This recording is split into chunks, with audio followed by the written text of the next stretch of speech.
Thank you for the time, Nick Urso. How you doing? Good, man. How you doing?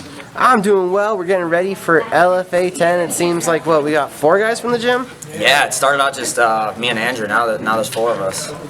Have you seen an intensity level pick up with you 4? I think the vibe in general in the gym is pretty high. We got a lot of people fighting. Michelle and Tom and a couple other people, Diego, Dotson. A lot of people are fighting around the same time. So there's like 3 people this weekend, Yeah, 3 people next week, Yeah. 6 people next weekend, or 7. You 4 and then 3 on the UFC card. Does Yeah. it feel like that crazy fight atmosphere in Yeah, here? it feels good. You know, this happens occasionally. Obviously, there's so many fighters at the gym. It's not the first time where we had a bunch of people fighting at one time, but it's always a good feeling, good vibes. Everybody's grinding and pushing each other. It's good. Is it good vibes? Does it ever get a little too intense? No, I think we all use each other to kind of balance out the stress that comes with camp. We're all in it together. You know, I feel like everybody's on the same page and we're just pushing each other. Now you're heading back up to Colorado, around the same area where your last one was, right? Yeah, Pueblo. Last fight, you didn't walk away with the victory. Nah, yeah. What'd you learn in that one? A lot, you know. I feel like losses, obviously you learn the most from them, but sometimes you don't need to lose to learn. But I learn the best when it's the shittiest situation. So just trial and error, man. Just, life's a journey. It's never been, I should say my life's never been like smooth sailing, as most people in this building can agree with themselves. And you know, it just builds character, resolve, and makes you focus in on what's really important.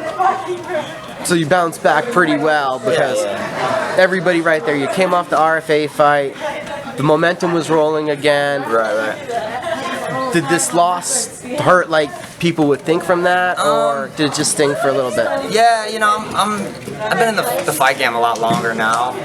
You know, I feel pretty experienced, and I've been around the game for a while, and losses are just part of it. It's what you do after them.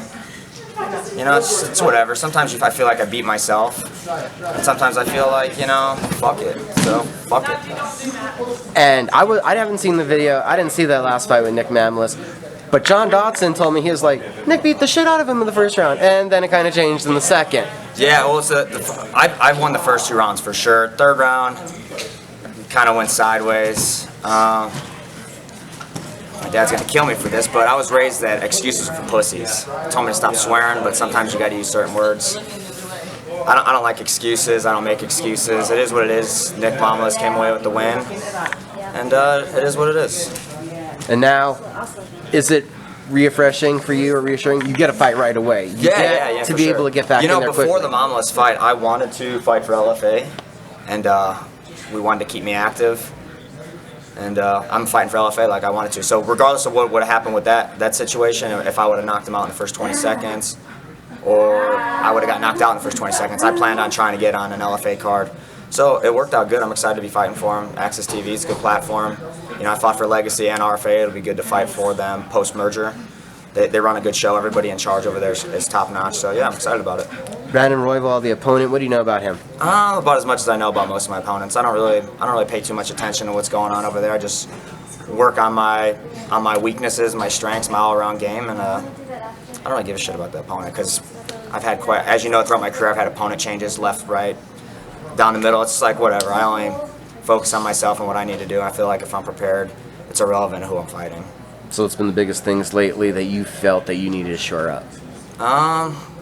You know, I got somewhat of an ego, and sometimes I got to put my ego in check to evolve as not only as a fighter but as a person.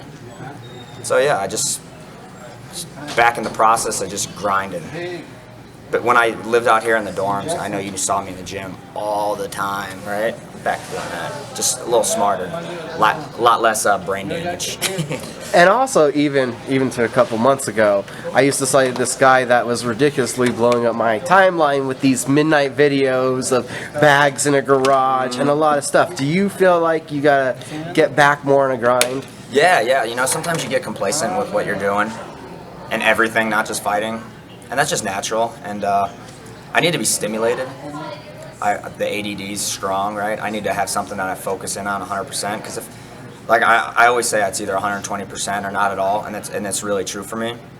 And sometimes it takes certain things to get me to focus in on 120%. When I'm on 120%, I feel like I don't really give a shit about anything else, and that's where I thrive.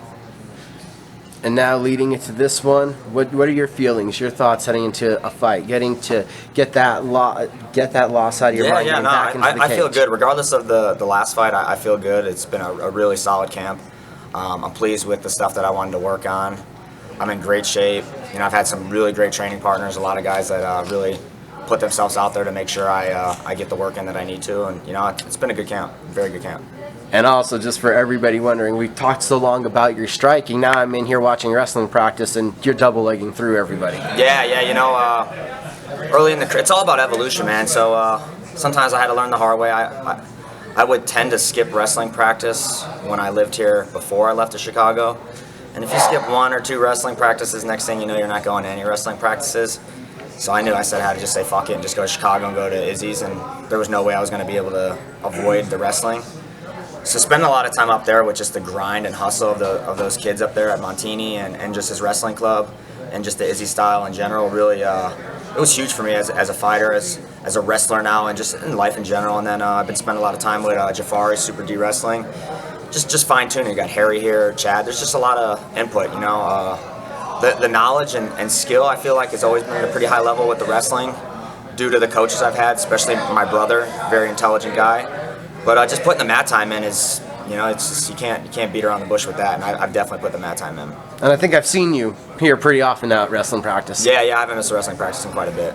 So LFA 10, what are your expectations for the night? fucking sabotage. You know, I'm just gonna fucking same old. You know, I just go in there, handle business, have fun, aggressive, exciting, and victory.